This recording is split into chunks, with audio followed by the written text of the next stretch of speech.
জুবিন গাৰ্গৰ ছবিখনে চহৰখনক ইমান কদৰ্য ৰূপ দিছিল নে?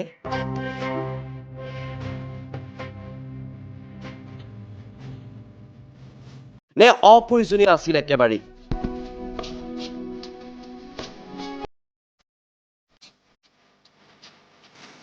মানুহবোৰৰ হৃদয়ৰ পৰা পাৰিবনে প্ৰাণৰ আপোনজনক ছবিখনৰ দৰেই মচি পেলাব? মহানগৰীৰ গণেশগুৰি উৰণীয়া সেতুৰ তলত সুন্দৰকৈ জিলিকি থকা প্ৰাণৰ শিল্পী জুবিন গাৰ্গৰ ছবি হঠাৎ মচি পেলোৱা হ'ল। চিত্ৰশিল্পী মাৰ্চেল বৰুৱাই জুবিন গাৰ্গৰ মৃত্যুৰ পিছদিনাই কানি কানি অংকন কৰিছিল এই বিশেষ ছবিখন। খুব সম্ভৱতঃ এইখনেই আছিল প্ৰাণৰ শিল্পীগৰাকীৰ প্ৰথমখন ছবি। কিন্তু কিয় হঠাৎ এনেদৰেই প্ৰাণৰ শিল্পীগৰাকীৰ ছবিখন মচি পেলোৱা হ'ল? সকলোৱে এতিয়া এই প্ৰশ্নৰ উত্তৰ বিচাৰিছে। জুবিন গাৰ্গৰ পত্নী গৰিমা গাৰ্গেও সামাজিক মাধ্যমত খুব আৱেগেৰে লিখিছে, জুবিন গাৰ্গৰ ছবিখনে চহৰখনক ইমান কদৰ্য ৰূপ দিছিল নে? নে অপ্ৰয়োজনীয় আছিল একেবাৰে?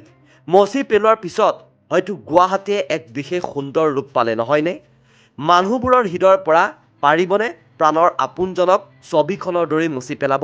দুখ লাগিছে, কিন্তু খং বা ক্ষোভ নাই। আপোনালোকে ভাবিছে, আপোনালোকে কৰিছে। আত্মাৰ সান্নিধ্য আৰু প্ৰাণৰ অনুভৱক অধিক বিশ্বাস কৰা মানুহ আমিবোৰ। আপোনালোকে হয়তো ক'ব অহেতুক আৱেগিক, কিন্তু আমাৰ বাবে আমাৰ বিশ্বাসেই সঁচা আৰু শুদ্ধ। তেওঁ অমৰ, মনে প্ৰাণে আৱেগে বিবেকে সকলোতে শিপাই আছে, চিৰদিন থাকিব। আমাৰ জুবিন, অমৰ জুবিন। Justice for Zubeen Garg.